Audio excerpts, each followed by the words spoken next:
waxaan maanta aad ugu faraxsanahay in SRSG-ga Ambassador James Wan iyo hay'adaha kale ee UN-ta sida FAO, UNHCR, WHO ay noogu yimaadeen maanta halkaan oo ay kala soo qayb galeen shir oo hogaaminaya safiirku.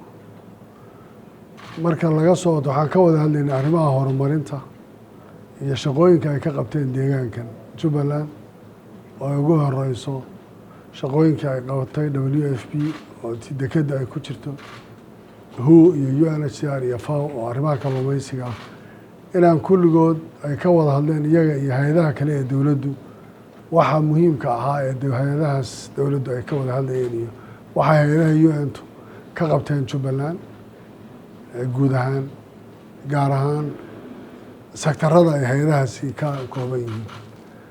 waxaa kale oo yeelanay kulan gaar ah safiirka oo aanu kaga wada hadlaynay arrimaha Soomaaliya ee siyaasadda. waxaan isla qaadanay Soomaaliya inay u baahan tahay xal siyaasi inay gaadho. waxaan isla qaadanay Soomaaliya in wada hadal lagu dhameeyo waxyaalaha taagtaagan. waxaan isla aragnay inay muhiim tahay siyaasiyiintu inay ku heshiiyaan arrinta doorashada dhacaysa ayna soo dhaweynay labada dhinacba shirka dhuusamareeb la isugu tagayo berri inuu noqdo mid midho dhala dadkuna ay ka tashadaan. waxaan isla qaadanay inay u baahan tahay in la ixtiraamo heshiiskii 17 Sebtembar uuna yahay xalku in isaga korkiisa lagu shaqeeyo. waxaan aada uga hadlaynay inay fiican tahay in la isu tanaasulo madaxda Soomaaliduna ay qaadato hoggaanka ay leedahay. waxaan kala hadalnay waan ambassadorka isla aada ugala hadalnay oo annagu ka hadlaynay shayga ugu muhiimsan inay tahay in waxa la isku ogaado la fuliyo. Soomaaliyana ayna maanta u baahnayn in dib u noqoto. Soomaaliya ayna maanta u baahnayn dagaal sokeeye. loona baahan yahay mas-uuliyiinta Soomaalidu inay gartaan waxa maanta hor yaalla iyo xaaladda hortaallaa sida ay tahay. waxaan aada ugala hadalnay in niyad wanaagsan la muujiyo, niyaddaa wanaagsanna ay keenayso in dadku markaa is-afgarad iyo wax walba wanaagga laga raaco.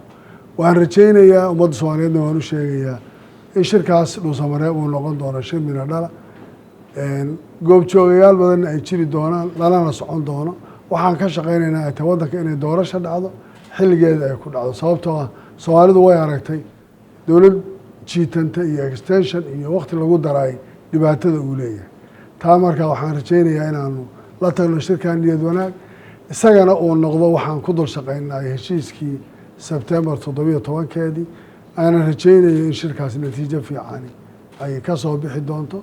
international community-gu iyo safiirka Swanna ay kor joogtana ka noqon doonaan lana socon doonaan broseskaas iyo wadahadalkaasi sida uu u jiro.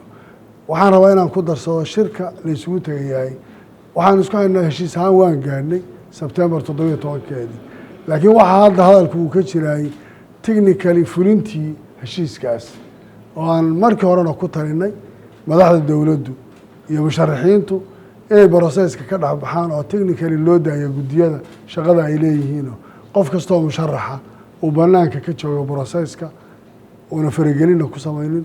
waxaan rajaynayaa soo noqodka dambe ee laamahan aan isu soo noqonnada inaan iyagoo sidan si ka bedelan oo horey looga gudbay aan isugu iman doona haddii la haydho.